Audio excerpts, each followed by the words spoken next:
Imagine isto. É 1943. Você é Adolf Hitler e acaba de receber inteligência militar ultrassecreta dos aliados. Documentos de alto nível capturados de um oficial britânico morto revelam os próximos alvos da invasão. Você tem duas escolhas: defender a Sicília ou reforçar a Grécia e a Sardenha. A decisão que tomar determinará o destino de milhões de vidas e o rumo da Segunda Guerra Mundial. Há apenas um problema: os documentos são falsos. O oficial morto nunca existiu. E você acabou de cair na maior fraude de espionagem da história moderna. Esta é a história da Operação Smith, o dia em que um cadáver sem nome salvou a vida de milhares de soldados aliados e alterou irreversivelmente o curso da guerra. E o mais impressionante: tudo começou com um memorando escrito pelo futuro criador de James Bond. Bem-vindos ao Arquivo Bravo. Eu sou o Nome. E hoje vamos desenterrar um dos segredos mais macabros e brilhantes da inteligência militar. O contexto estratégico, o ano é 1943, abriu o Teatro de Operações do Norte de África. Após meses de combates brutais sob o sol escaldante do deserto, encontrava-se finalmente pacificado. O Afrika Korps de Rommel estava derrotado. A vitória aliada na Tunísia, conquistada com o sangue de centenas de milhares de soldados, abria finalmente as portas para a próxima fase da guerra. E para qualquer estratega minimamente competente, fosse ele britânico, americano ou alemão, o próximo alvo era cristalino: a invasão da Europa pelo sul.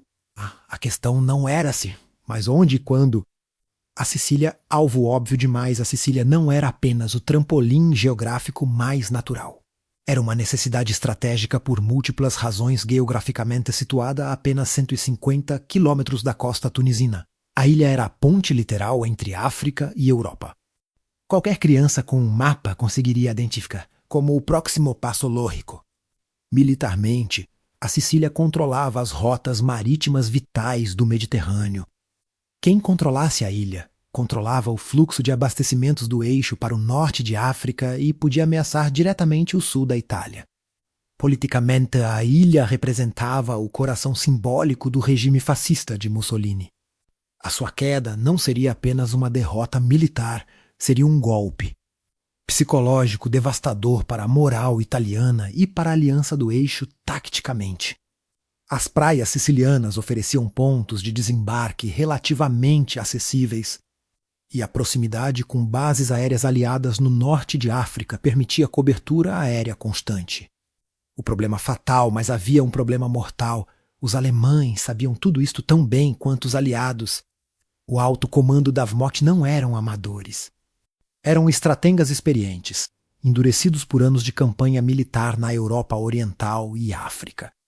E tinham chegado exatamente à mesma conclusão que Churchill e Roosevelt. A consequência era terrível. A Sicília estava transformada numa fortaleza. Os alemães haviam concentrado um número brutal de tropas ao longo da costa, 5 divisões de infantaria completas 2 divisões. Panzer de Elite, incluindo a temível Hermannschaft Panzerdivision. Unidades de artilharia pesada posicionadas estrategicamente nas colinas dominantes, campos minados extensivos ao longo de todas as praias de desembarque prováveis. A Luftwaffe operando a partir de bases na própria ilha. O cálculo era sombrio: uma invasão frontal da Sicília, sem o elemento surpresa. Resultaria num massacre. As estimativas de baixas britânicas e americanas eram aterradoras, potencialmente dezenas de milhares de mortos nas primeiras 48 horas. O desembarque poderia transformar-se num segundo Dieppe desastre de 1942, onde os canadianos foram dizimados nas praias francesas. A Operação Husky, uma aposta de tudo ou nada à invasão. Codinome Operação Husky já estava marcada para julho de 1943. Mas os generais aliados enfrentavam um paradoxo impossível. Invadir a Sicília era a única opção estratégica lógica. Mas invadir a Sicília sem surpresa seria suicídio militar. A solução tinha de ser algo radical. Algo que desafiasse todas as convenções da guerra. Os aliados precisavam de conseguir o impossível: convencer Adolf Hitler, pessoalmente, de que a Sicília era um alvo falso, que os verdadeiros assaltos seriam direcionados para a Grécia e a Sardenha. Precisavam de uma distração tão colossal, tão perfeitamente executada, que desviasse divisões inteiras de tropas alemãs, não por dias, mas por semanas. Precisavam, em suma, de enganar o homem mais paranoico e desconfiado da Europa. E a sorte da guerra menos e a vida de centenas de milhares de soldados dependia de criar uma mentira perfeita. A máquina secreta britânica, enquanto os generais planeavam a invasão física, uma guerra paralela decorria nas sombras de Londres. Uma guerra travada não com tanques e aviões, mas com papéis, mentiras e pura criatividade psicológica. A tarefa de criar este engano continental recaiu sobre dois órgãos secretos do governo britânico, lantemenos o quartel-general da desinformação estratégica, operando diretamente sob as ordens de Churchill, a secção B5B do MI5, a unidade de contra-espionagem doméstica especializada em agentes duplos e engano operacional. Estas duas organizações já tinham um histórico impressionante. Controlavam dezenas de agentes duplos alemães em solo britânico através do sistema Double-Cross, alimentando Berlim com informações cuidadosamente fabricadas. Mas o que precisavam agora era diferente, mais ousado, mais arriscado. O desafio técnico, o problema central, era simples de enunciar, mas diabólico de resolver. Como entregar informação militar ultrassecreta diretamente aos alemães de uma forma totalmente imune a suspeitas? As opções convencionais eram todas problemáticas. Agente duplo? Não. Os alemães eram notoriamente desconfiados dos seus próprios espiões, especialmente aqueles capturados e virados. Qualquer informação demasiado boa seria automaticamente suspeita. Interceptação de rádio encenada? N.O. A OFF sabia que os aliados conheciam os métodos de descodificação. Informação vital nunca seria transmitida por rádio. Documentos capturados numa operação? Não, demasiado conveniente. Pareceria uma armadilha óbvia. A resposta tinha de ser algo diferente, tinha de parecer um acidente. Um golpe de sorte alemão. Uma falha operacional britânica lamentável e embaraçosa. Os dois homens, a faísca criativa nasceu da colaboração improvável de dois oficiais, comandante Iwan Montagu, um advogado brilhante de 41 anos. Reservado e meticuloso, que se tornara oficial naval de inteligência. Montagu era um mestre dos detalhes, obcecado por perfeição. Judeu de origem, tinha motivação pessoal extra para derrotar o regime nazi. A sua especialidade? Construir narrativas legalmente indestrutíveis. Tenente aviador Charles Chumley menos um jovem oficial de 25 anos do MI5, com propensão para o lado mais excêntrico e criativo da espionagem. Cholmondeley pronunciado Chumley vinha de uma família aristocrática e tinha uma imaginação fértil para operações pouco convencionais. Era ele quem sugeria as ideias malucas, Montagu era quem as tornava executáveis. A origem, o memorando Fleming, a ideia não era completamente original. Em 1939, um jovem oficial de inteligência naval chamado Ian Fleming, sim, o futuro criador de James Bond, havia escrito um memorando interno intitulado Sugestões para Operações de Engano. O ponto 28 do memorando era particularmente macabro: obter o cadáver de um homem, vesti-lo como um piloto abatido, colocar documentos falsos nos seus bolsos e deixá-lo flutuar numa área onde será certamente recuperado pelo inimigo. Fleming tinha imaginado a ideia quase como um exercício intelectual. Mas em 1943, com a Sicília no horizonte, Chumley resgatou o conceito e apresentou-o a Montagu. A proposta audaciosa. A reunião na cave do MI5, onde a operação foi formalmente proposta, é legendária nos anais da espionagem britânica. Chumley desenrolou o plano e se vestíssemos um cadáver com o uniforme de um oficial de alta patente da Royal Marines. Colocássemos documentos militares vitais numa pasta impermeável amarrada ao seu pulso e o fizéssemos flutuar até a costa espanhola, onde sabemos que os espiões nazis o interceptarão. O silêncio na sala foi ensurdecedor. A audácia do plano era simultaneamente o seu maior disfarce e o seu maior risco. Se tivessem sucesso, a informação seria considerada ouro puro, impossível de falsificar, impossível de suspeitar. Afinal, ninguém encenaria a morte de um oficial e arriscaria documentos de alto segredo apenas para um engano. Se falhassem, seria uma farsa grotesca, um desastre de relações públicas se fosse descoberta. E, pior ainda menos, alertaria os alemães de que os aliados estavam dispostos a usar cadáveres para enganos, tornando todas as futuras operações similares impossíveis. A aprovação Montagu apresentou a proposta ao seu superior, o Major Frank Foley. E, eventualmente, ao Sir John Masterman, o chefe do sistema X, a reação foi cautelosa, mas intrigada. A operação foi levada ao mais alto escalão Winston Churchill e os chefes de Estado combinados. Churchill, sempre apreciador de operações criativas e audaciosas, aprovou pessoalmente a operação. O nome de código foi escolhido com ironia britânica característica Operação Smith, carne moída, algo trivial e descartável. Um nome que ninguém levaria a sério. Perfeito. A operação mais importante da guerra tinha um nome ridículo. E estava prestes a começar. O dilema moral e médico, o passo inicial era simultaneamente. O mais delicado e o mais crucial, encontrar o cadáver perfeito. Esta não era uma tarefa simples. O corpo tinha de satisfazer critérios extraordinariamente específicos, critérios físicos, homem adulto. Entre 30 menos 40 anos, altura aproximada de 1,75 metro, constituição física média. Sem marcas ou ferimentos visíveis que contradissessem a narrativa de afogamento. Estado de preservação razoável, critérios médicos, os mais críticos. A causa real da morte tinha de ser compatível com os efeitos de afogamento prolongado, os pulmões tinham de apresentar líquido ou danos que um médico legista espanhol atribuiria. Asfixia por imersão o corpo não podia mostrar sinais óbvios de morte por doença terminal, cancro, tuberculose avançada, etc. Critérios legais e éticos, idealmente, o falecido não tinha família que pudesse declarar. Não podia haver registros públicos. Da morte que os alemães pudessem verificar, a aquisição do corpo tinha de ser feita com discrição absoluta. Sir era o mestre da morte para resolver o problema médico.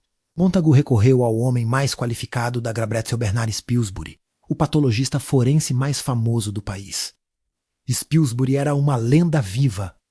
Tinha participado em alguns dos casos criminais mais célebres do século X, incluindo o caso do Dr. Crippen e os assassinatos do Brides in the Bath. A sua reputação era tal que o seu testemunho em tribunal era considerado praticamente infalível. Aos 66 anos, em 1943, Spilsbury era o único homem que poderia responder à questão crucial: que tipo de morte poderia ser confundida com afogamento após uma autópsia superficial? A resposta de Spilsbury foi precisa e mórbida. Precisam de um cadáver que morreu com os pulmões comprometidos, pneumonia severa. Edema pulmonar ou intoxicação química que causou acumulação de líquido. Se o corpo for colocado em água salgada por tempo suficiente, será virtualmente impossível distinguir entre morte por afogamento e morte por pneumonia seguida de imersão. A procura discreta Montagu e o seu assistente, George, um médico do MI5, iniciaram uma busca discreta pelos necrotérios e hospitais de Londres. A situação era delicada. Não podiam simplesmente pedir um cadáver sem levantar suspeitas. A história de cobertura era vaga, necessidades de investigação médica para o almirantado. A verdadeira natureza da operação era conhecida apenas por um círculo minúsculo de pessoas. As primeiras semanas foram frustrantes. Vários corpos foram considerados e rejeitados. Um homem que morrera de ataque cardíaco, rejeitado causa de morte demasiado óbvia na autópsia. Um acidente de viação, rejeitado ferimentos externos inconsistentes com afogamento. Um caso de gripe severa menos rejeitado, família identificável Glyndwr Michael, o homem esquecido. No final de janeiro de 1943, Montagu recebeu um telefonema de um contacto num hospital do norte de Londres. Tinham um cadáver que poderia servir. O corpo era de Glyndwr Michael, um galês de 34 anos que vivia como vagabundo nas ruas de Londres. A história de Glyndwr era tragicamente comum para a época, desempregado há anos. Sem família conhecida ou endereço fixo, passava as noites em abrigos de sem-abrigo ou em armazéns abandonados. No final de janeiro de 1943, foi encontrado inconsciente num armazém perto de King's Cross. Tendo ingerido veneno para ratos, provavelmente fosfeto de zinco menos, nunca ficou claro se foi acidental ou suicídio. Foi levado para o hospital, este Pâncreas, onde morreu poucos dias depois. Em 26 de janeiro de 1943, a causa oficial: pneumonia aspirativa e envenenamento químico. A perfeição macabra, quando Spilsbury examinou o corpo de Michael, confirmou o que Montagu esperava era perfeito. O envenenamento por fosfeto de zinco tinha causado severos danos pulmonares e acumulação de líquido nos pulmões, quando combinado com a pneumonia. O estado dos pulmões era indistinguível de alguém que tivesse morrido por afogamento e ficado submerso durante dias. Havia ainda outros fatores favoráveis. Michael não tinha família conhecida a reclamá-lo. Não havia registros públicos detalhados da sua morte, apenas o certificado de óbito hospitalar. Facilmente ocultável. A sua constituição física era adequada a morrer há pouco tempo suficiente para o corpo estar em condição razoável. A questão ética, aqui chegamos ao momento mais controverso da operação. Glyndwr Michael nunca deu consentimento para o uso do seu corpo. Montagu enfrentou este dilema com pragmatismo britânico. Michael estava morto. Não tinha família para objetar, e o seu corpo salvaria potencialmente milhares de vidas. Na lógica utilitária da guerra, a decisão era clara. Mas mesmo assim, Montagu tomou uma decisão pessoal. Se a operação fosse bem sucedida, asseguraria que Glyndwr Michael, menos mesmo sob nome falso, receberia um funeral militar com todas as honras. Não seria esquecido.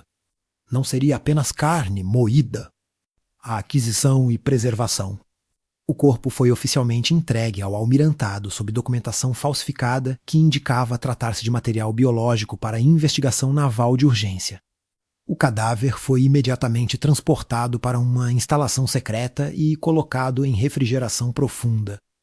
Sir Benay Spilsbury supervisionou pessoalmente a preservação, garantindo que o corpo manteria a aparência adequada de afogamento recente quando fosse eventualmente examinado por um médico legista espanhol. A matéria-prima para o maior engano da guerra estava assegurada. Glyndwr Michael, o homem que ninguém conhecia, estava prestes a tornar-se no herói que ninguém esperava. Mas primeiro, ele precisava de uma vida, uma identidade. Uma história. Ele precisava de se tornar no Major William Marton. A alquimia da identidade, um cadáver não era suficiente. Os alemães não eram tolos. Se o corpo desse a costa como um John Doe genérico, sem passado, sem contexto, sem vida, a operação falharia instantaneamente. O que Montagu e Cholmondeley precisavam de criar era algo extraordinário, um ser humano completo tridimensional, com história, personalidade, defeitos e aspirações, menos construído inteiramente a partir de papéis e objetos. A filosofia era clara: o Major Marton não podia parecer um superagente. Tinha de ser um burocrata militar comum, com todas as vulnerabilidades. Preocupações mundanas e complicações pessoais de um homem real de 1943, o nome patente William Marton menos um nome deliberadamente comum. Havia centenas de Martins no exército britânico. Difícil de verificar, fácil de confundir. Major Royal Marines. A patente era crucial. Suficientemente alta para justificar o transporte de documentos sensíveis, mas não tão alta que a sua morte causasse alarme público imediato. Os Royal Marines eram a escolha perfeita, uma unidade de elite, mas com menos visibilidade pública que o exército regular. A data da morte fictícia, a cronologia tinha de ser perfeita. Segundo a narrativa, o Major Marton estava a viajar de Londres para o norte de África, quartel-general de Gibraltar ou Argel, quando seu avião despês no mar ao largo de Espanha. Data da morte, 24 de abril de 1943. Esta data foi cuidadosamente escolhida para coincidir com o momento em que o corpo seria lançado ao mar, permitindo 4 menos 6 dias de flutuação antes de dar à costa, o que correspondia perfeitamente ao estado de decomposição esperado. A carteira, a vida em miniaturas, a verdadeira genialidade da operação residia nos detalhes. Montagu e Cholmondeley passaram semanas a construir meticulosamente o conteúdo da carteira e dos bolsos de Marton. Cada item foi escolhido não apenas para a autenticidade, mas para contar uma história psicológica. Documentos de identidade, cartão de identidade militar número 140 e 8.228 menos autêntico. Mas reutilizado passe do comboios datado de 13 de abril de 1943. Cartão de identificação do St. James's Club, um clube de oficiais em Londres. 2. Evidências financeiras, a primeira camada de humanização, esta era a chave psicológica. Marton não podia ser um homem de finanças impecáveis. Tinha de ter problemas de dinheiro menos como 90% dos militares britânicos em 1943. Extrato bancário do Lloyds Bonmamal, datado de 23 de abril de 1943, saldo 19 libras 13 segundos 2D. Descoberto de 79 libras 6 S10 desta escolha era brilhante. Marton estava no vermelho, mas não catastroficamente. Tinha dívidas geridas, não um desastre financeiro. Carta do Lloyds Bank 27 de abril solicitando urgentemente que Marton regulasse o seu descoberto antes de partir para o exterior. Recibo do alfaiate Jeeves e Hawks. Savile Halvaloa, 21 libras 3S para um novo uniforme estado. Por pagar, a escolha de Jeeves e Hawks era estratégica. Era. O alfaiate dos oficiais navais. Qualquer oficial sênior reconheceria o nome instantaneamente. Recibo de joalharia de 19 libras 10S para um anel de noivado em ouro e diamante. Compra em prestações, não pago na totalidade. Este era o gancho emocional perfeito. Marton estava noivo e ia tentar pagar o anel enquanto lutava com dívidas. Trai. Bilhetes e recibos mundanos, estes eram os toques de Rembrandt da operação. Pequenos detalhes que não serviam função estratégica, mas que gritavam a autenticidade. Stub canhoto de bilhete do Prince a Voyager para a peça Strike a New Knot.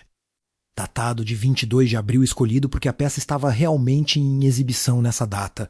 2. Bill Hayes Martin tinha levado alguém menos presumivelmente pão, recibo do NAF e Navy. Armilts, o economato militar para compras triviais. Selo postal não usado e envelope caixa de fósforos do Cabaret Club, um clube noturno de Londres, sugestão subtil de uma vida social ativa. Talão de racionamento britânico autêntico. Não inspirado 4, cartas de pão, o coração da humanização, este era o golpe de gênio de Montague. As finanças mostravam que Marton era humano, mas as cartas de amor provavam que ele era real. Montague recrutou uma jovem secretária do Mi-5 chamada Jean Leslie para servir como modelo e escritora. Jo era atraente articulada e, menos crucialmente, tinha uma caligrafia feminina natural e descontraída. Carta 1, a mais importante de Mannerhall Zogbond-Wilser, meu querido Bill. Recebi tua carta ontem e fiquei absolutamente desolada ao saber que não vais conseguir vir até aqui este fim de semana. Tinha planeado tanto. Mas suponho que é a guerra e deveria estar habituada a estas desilusões até agora. O anel chegou esta manhã e é absolutamente lindo. Não consigo parar de olhar para ele. A senhora Warren da loja da aldeia fez aquela cara típica dela quando lhe mostrei, mas consegui ver que estava com inveja. Ainda não contei aos meus pais, pois quero que estejas presente quando o fizer. O papá vai ficar furioso, tu sabes como ele é, mas acho que a mamã ficará encantada. Tenho de te ralhar por uma coisa menos a conta do alfaiate que ainda não pagaste. Bill, querido, tens de ter mais cuidado com o dinheiro. Não podemos começar nossa vida juntos, com dívidas por toda a parte. Escreve-me logo que puderes e diz-me quando vais regressar. Sinto tanto a tua falta. Todo o meu amor, pão pós-escrito. Destruíste a minha última carta, como te pedi. Não quero que ninguém leia aquelas coisas. Análise psicológica da carta. Esta carta era uma obra-prima de manipulação psicológica. Observe os elementos, tom autêntico de frustração e carinho menos não é propaganda. É uma namorada genuinamente frustrada, mas amorosa. Referências concretas. A senhora Warren da loja da aldeia é um detalhe desnecessário, a menos que seja real. Este tipo de especificidade é impossível de falsificar convincentemente. A ralha sobre dinheiro, isto reforça o extrato bancário e prova que Marton é descuidado com finanças, um traço humano comum. O post-scriptum sobre destruir a carta, isto é gênio puro. Sugere que houve cartas anteriores mais íntimas, criando uma história passada implícita. Carta 2 mais curta, mais recente Babil, só um bilhete rápido antes de ires. Por favor, tem cuidado e regressa em segurança. Não consigo suportar a ideia de te perder agora que finalmente encontramos um ao outro. Para sempre tua, pão pós-escrito. Não te esqueças do meu aniversário, 14 de maio. 5. A fotografia dentro da carteira. Cuidadosamente colocada, estava uma fotografia de pão, na realidade, uma foto de Jean Leslie em traje de verão, sorrindo para a câmera. A foto tinha sido deliberadamente amassada nas bordas e mostrava sinais de manuseamento frequente, menos como se Martin a tivesse tirado e olhado muitas vezes. 6. Chaves e objetos pessoais chaves, presumivelmente do seu alojamento em Londres, lápis, gasto pequena, cruz de prata sugerindo que era cristão.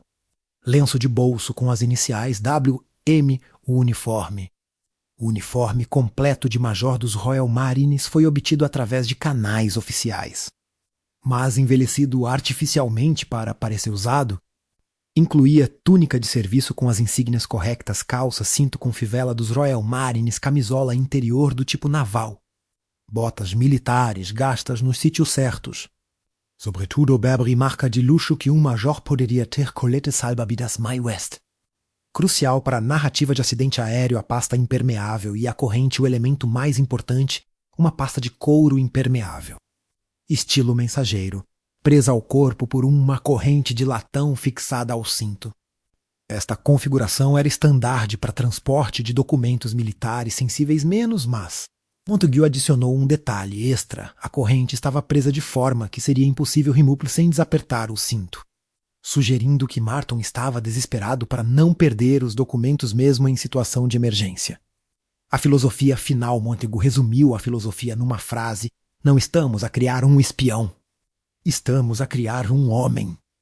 Cada detalhe, cada erro, cada dívida, cada carta de amor tinha um propósito: convencer os analistas alemães de que estavam perante um funcionário militar comum, com vida pessoal complicada, problemas financeiros típicos e emoções genuínas. O Major William Martin estava completo. Um homem que nunca viveu, mas que era mais real do que muitos dos que viviam. Agora faltava apenas uma coisa: os documentos que mudariam a guerra. A carta que salvaria milhares se a identidade do Major Martin era o corpo da operação. Os documentos falsos eram a alma. Montague enfrentava aqui o desafio mais complexo: criar correspondência militar que fosse suficientemente detalhada para ser convincente, suficientemente vaga para não ser verificável, escrita no estilo e tom exatos de oficiais britânicos de alto escalão, referindo alvos falsos de forma natural, não forçada a documento principal. A carta Nye Alexander, o coração da fraude, era uma carta pessoal escrita em papel timbrado oficial do War Office, datada de 23 de abril de 1943. Remetente, Tenente General Sir Archibald Vice-Chefe do Estado-Maior Imperial. Destinatário, General Sir Harold Alexander, comandante das forças aliadas no Mediterrâneo. Baseado na Tunísia, a escolha destes nomes era estratégica. Ambos eram figuras reais e de alto nível, facilmente verificáveis pelos alemães. A correspondência entre eles seria perfeitamente natural. O coração da fraude era uma carta pessoal escrita em papel timbrado oficial do War Office. Datada de 23 de abril de 1943, remetente Tenente General Sir Archibald Vice-Chefe do Estado-Maior Imperial. Destinatário, General Sir Harold Alexander, comandante das forças aliadas no Mediterrâneo. Baseado na Tunísia, a escolha destes nomes era estratégica. Ambos eram figuras reais e de alto nível, facilmente verificáveis pelos alemães. A correspondência entre eles seria perfeitamente natural. E o conteúdo seria considerado altamente credível, pois vinha de um dos cérebros por trás da estratégia militar britânica. O conteúdo da mentira, a carta, tinha de soar como uma discussão entre cavalheiros que partilhavam informações sensíveis, mas que não se preocupavam em detalhar o óbvio. O corpo da carta estava focado em preocupações logísticas e burocráticas, o que lhe conferia a autenticidade. Os parágrafos-chave continham as referências cruciais ao engano, referência ao alvo principal, o falso, o texto mencionava. De forma casual e de passagem, a preparação para a invasão da Grécia e da Sardenha, dando-lhes nomes de código apropriados e credíveis. A Grécia, a Operação Salsicha, era descrita como o principal assalto aliado. A Sardenha era a Operação Presunto, um ataque de apoio. A cláusula de desvio golpe de gênio. O texto continha a frase mortal. Tivemos de insistir para que o Major Marton transportasse os documentos mais importantes. Mas ele é apenas um major interino e não tem noção da verdadeira importância do que transporta. Especialmente a carta anexa de Mountbatten. No entanto, a verdadeira informação destrutiva estava na referência explícita à Sicília quanto à Operação Husky. O alvo em que o eixo está a pensar. Estou certo que concordarás, não é o nosso objetivo principal. Teremos de insistir na encenação do ataque à Sicília até o último momento para garantir que as atenções dele se mantêm lá.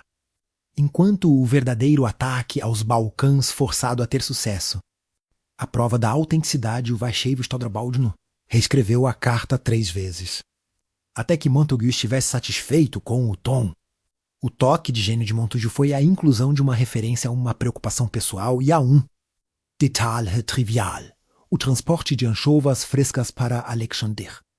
Isto era totalmente coerente com as pequenas regalias de oficiais de alto nível. O facto de a carta estar envolta em pormenores mundanos e burocráticos tornava a informação militar ultrassensível uma nota de rodapé, o que, ironicamente, a tornava mais convincente. Ninguém codificaria uma mentira numa correspondência que falava de comida. Documento. Juntamente com uma carta de Lord Morton, o chefe de operações combinadas, que parecia ser a chave para o plano, foi colocado na pasta impermeável. A pasta e o selo, a pasta foi então selada com um selo oficial do gabinete do primeiro-ministro. O selo tinha de ser inviolável, mas não invencível. Era crucial que os alemães tivessem de abrir o selo e não simplesmente fotografar o exterior. Se fosse demasiado fácil de abrir, levantaria suspeitas. Se fosse impossível, não obteriam os documentos. Montagu usou uma cera específica, mas permitiu um ponto de fragilidade na costura do envelope interno. O objetivo não era impedir a violação, mas garantir que o inimigo passasse por um esforço significativo para aceder ao conteúdo, convencendo-se de que se tratava de um roubo genuíno de informação vital.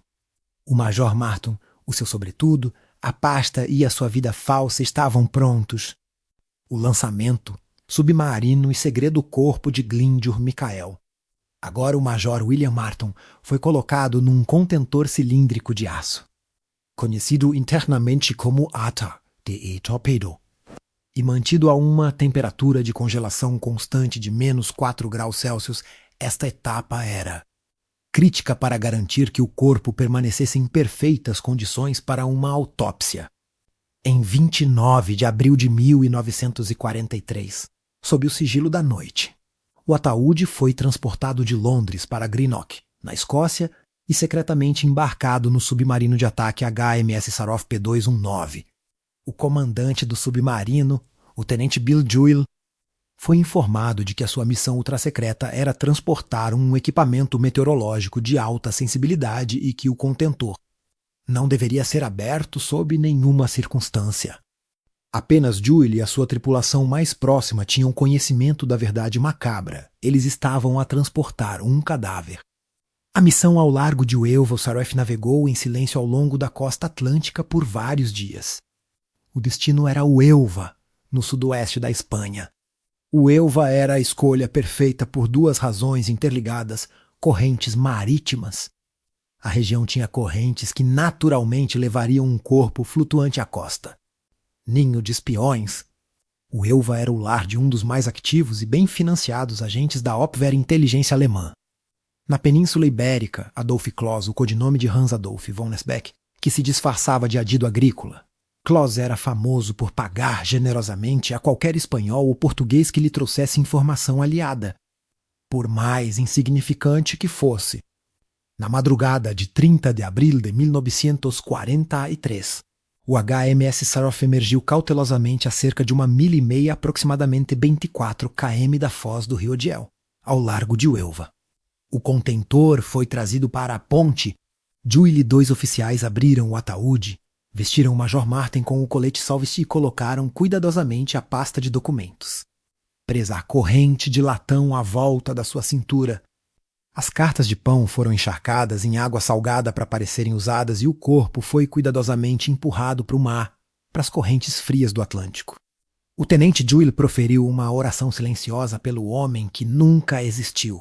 O Saraf submergiu e partiu. A fase marítima da Operação Mizit estava concluída. O destino de milhares de soldados dependia agora de um pescador, um espião alemão e um médico legista espanhol. A intercepção espanhola, o acaso, ou a precisão dos cálculos de Manteuil estava do lado dos aliados. Poucas horas depois, o corpo do Major Marton deu à costa numa pequena praia arenosa de Huelva. Foi descoberto por um pescador local, José Antônio Rei Maria, que imediatamente alertou as autoridades espanholas. A Espanha, embora neutra, era simpática ao eixo e o governador militar da região era o coronel GJ. Barroso, conhecido pela sua lealdade ao regime de Franco e, crucialmente, pela sua colaboração com Clos, o corpo foi transportado para um necrotério. O exame médico, o primeiro triunfo, o médico legista espanhol, o Dr. Eduardo del Val del Toro, conduziu a autópsia sob a supervisão do capitão de corveta Ramon P.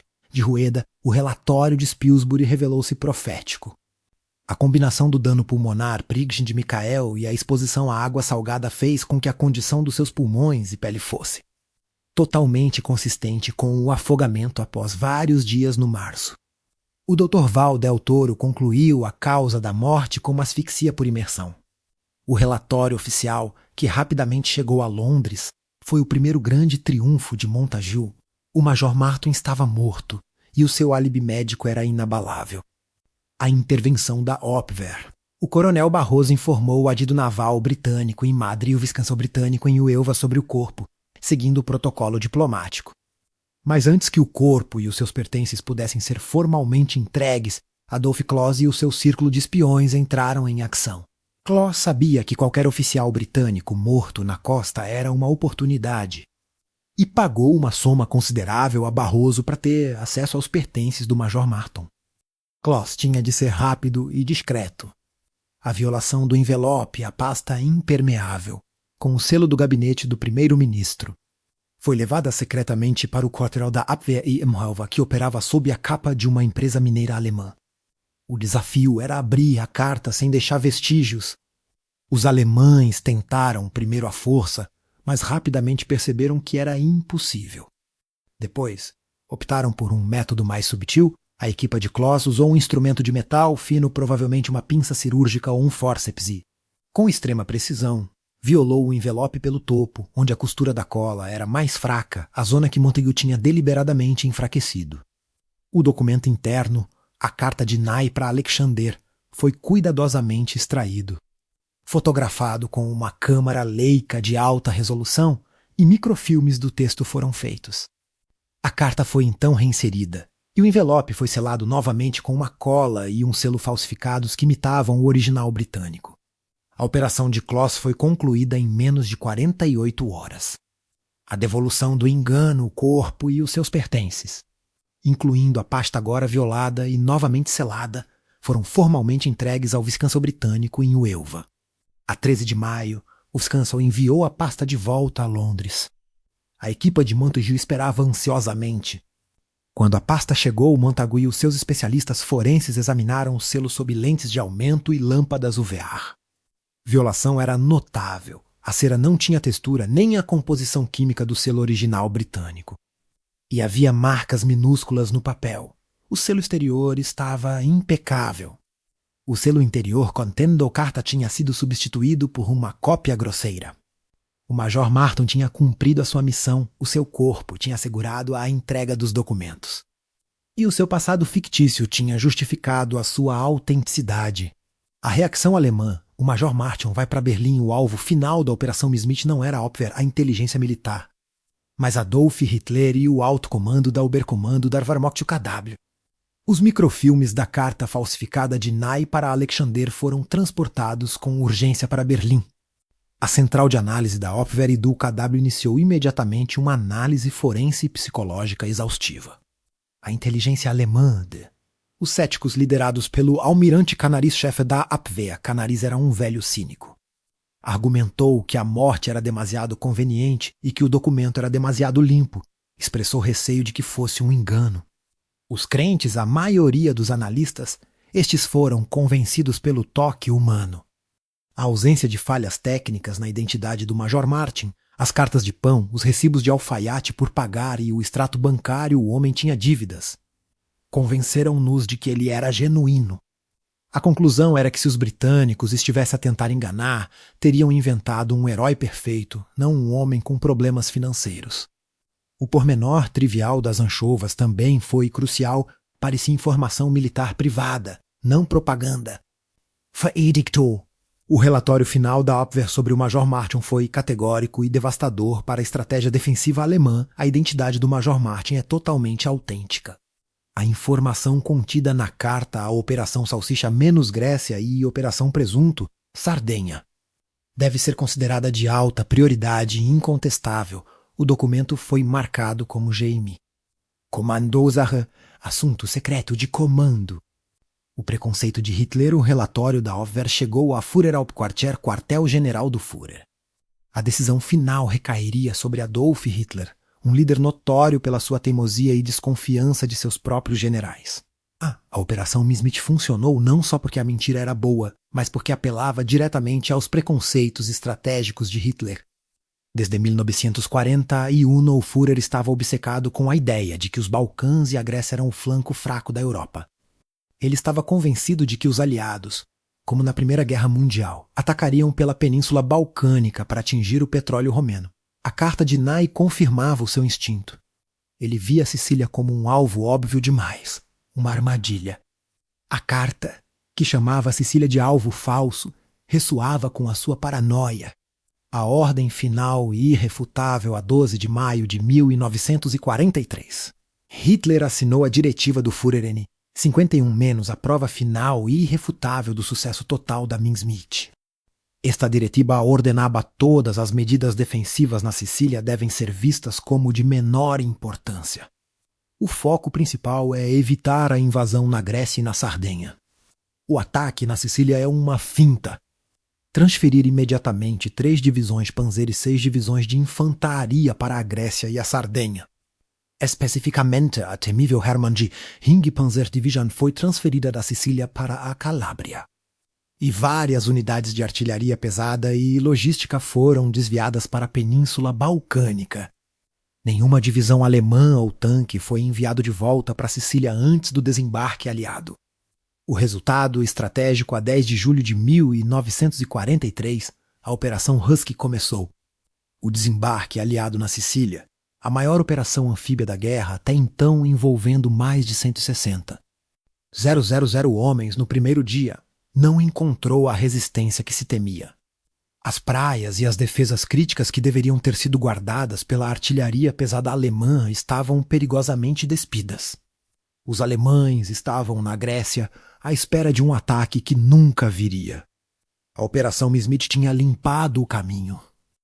O Centro de Descodificação Britânico, Blachak, monitorizou as comunicações alemãs através da Operação Ultra. Confirmando o triunfo, os alemães estavam a relatar um aumento maciço nas patrulhas e nas defesas costeiras gregas. Continuavam a acreditar que o ataque na Sicília era o alvo falso. As consequências, embora a batalha da Sicília tenha sido longa, 38 dias e difícil, o desvio de tropas alemãs reduziu significativamente o número de baixas aliadas previstas. Quella de Palermo, a principal cidade da ilha, e o colapso subsequente da frente italiana apressaram a deposição de Benito Mussolini pelo Grande Conselho. Fascista o dia do Grande Conselho a 25 de julho. A Itália, politicamente abalada e militarmente derrotada, ficou à beira da rendição total. A Operação Mesmit não só salvou milhares de vidas menos, alguns historiadores estimam que o número de baixas evitadas devido à falta de resistência inicial tenha sido superior a 10.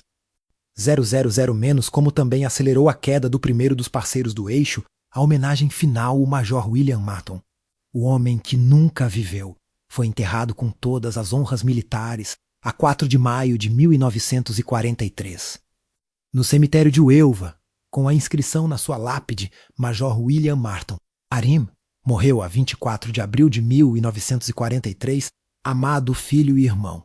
Dulce et Coromes pro primário sacrifício do corpo de Glindur Michael foi honrado, e a sua missão mantida em segredo por décadas. O governo britânico publicou uma nota discreta no Times de Londres, confirmando a morte acidental de um oficial dos Royal Marines. Ewan Montagu, o principal arquiteto da fraude, recebeu a ordem do Império Britânico pela sua genialidade. Ian Fleming, o homem que teve a ideia original, extraiu lições inestimáveis sobre a criação de um agente que fosse, ao mesmo tempo, um oficial sofisticado e um homem com falhas humanas e dívidas. Um arquétipo que moldaria sua carreira como criador do espião mais famoso do mundo. James Bond, o segredo revelado à Operação Smith, passou à história como um dos maiores triunfos da inteligência. No seu best-seller de 1953, The Man Who Never Was, Ewan Mundy contou a história ao público, mas manteve o segredo do Mi-5, afirmando apenas que o corpo era de um homem anônimo que morreu de causas naturais. A proteção da identidade real visava, sobretudo, proteger os métodos de operação. A verdade completa só veio à luz em 1996, quando o governo britânico desclassificou os documentos confidenciais da operação. Foi revelado que o Major William Marton era, na realidade, Glyndwr Michael, o vagabundo galês cuja morte trágica se tornou o catalisador para o sucesso do Dia D da Sicília. Após a revelação oficial, o governo britânico adicionou uma inscrição final à lápide do Major Marton em Uelva. Reconhecendo seu sacrifício involuntário, Glyndwr Michael serviu a sua majestade como Major William Marton. Glyndwr Michael, o homem esquecido de Londres, tornou-se, ironicamente, um dos heróis anônimos mais cruciais e eficazes da Segunda Guerra Mundial, cumprindo a sua derradeira missão de morte e salvação. A Operação Mi-Smith permanece o padrão ouro no engano militar, uma prova de que a mentira mais convincente é aquela envolta em traços irrefutáveis de verdade e emoção humana. Voz tom de conclusão, enigmático, e assim. Um cadáver e uma carta de amor falsa enganaram o tirano mais poderoso da Europa, desviando 9 divisões de combate e salvando potencialmente milhares de vidas. O sucesso desta fraude demonstra que, na guerra da inteligência, o espião mais eficaz é aquele cuja existência é apenas uma mentira perfeitamente bem contada. Transição para a tela, final ou animada voz tom mais conversacional. Entusiasmado, se esta história audaciosa e bizarra o fez questionar a própria realidade. Deixe o seu like e inscreva-se no canal para não perder a nossa próxima análise histórica profunda. Mas agora, eu quero saber a sua opinião. Se você fosse o almirante Canaris, o que na carteira do Major Marton o teria feito suspeitar que o homem era falso? Teria sido o extrato bancário, o recibo do anel ou a natureza das cartas de pão? Deixe a sua teoria mais ousada e a sua opinião nos comentários aqui embaixo. O debate está lançado. Você está no Arquivo Bravo e te espero no próximo Mistério de Guerra. Até lá! Soldados dispensados.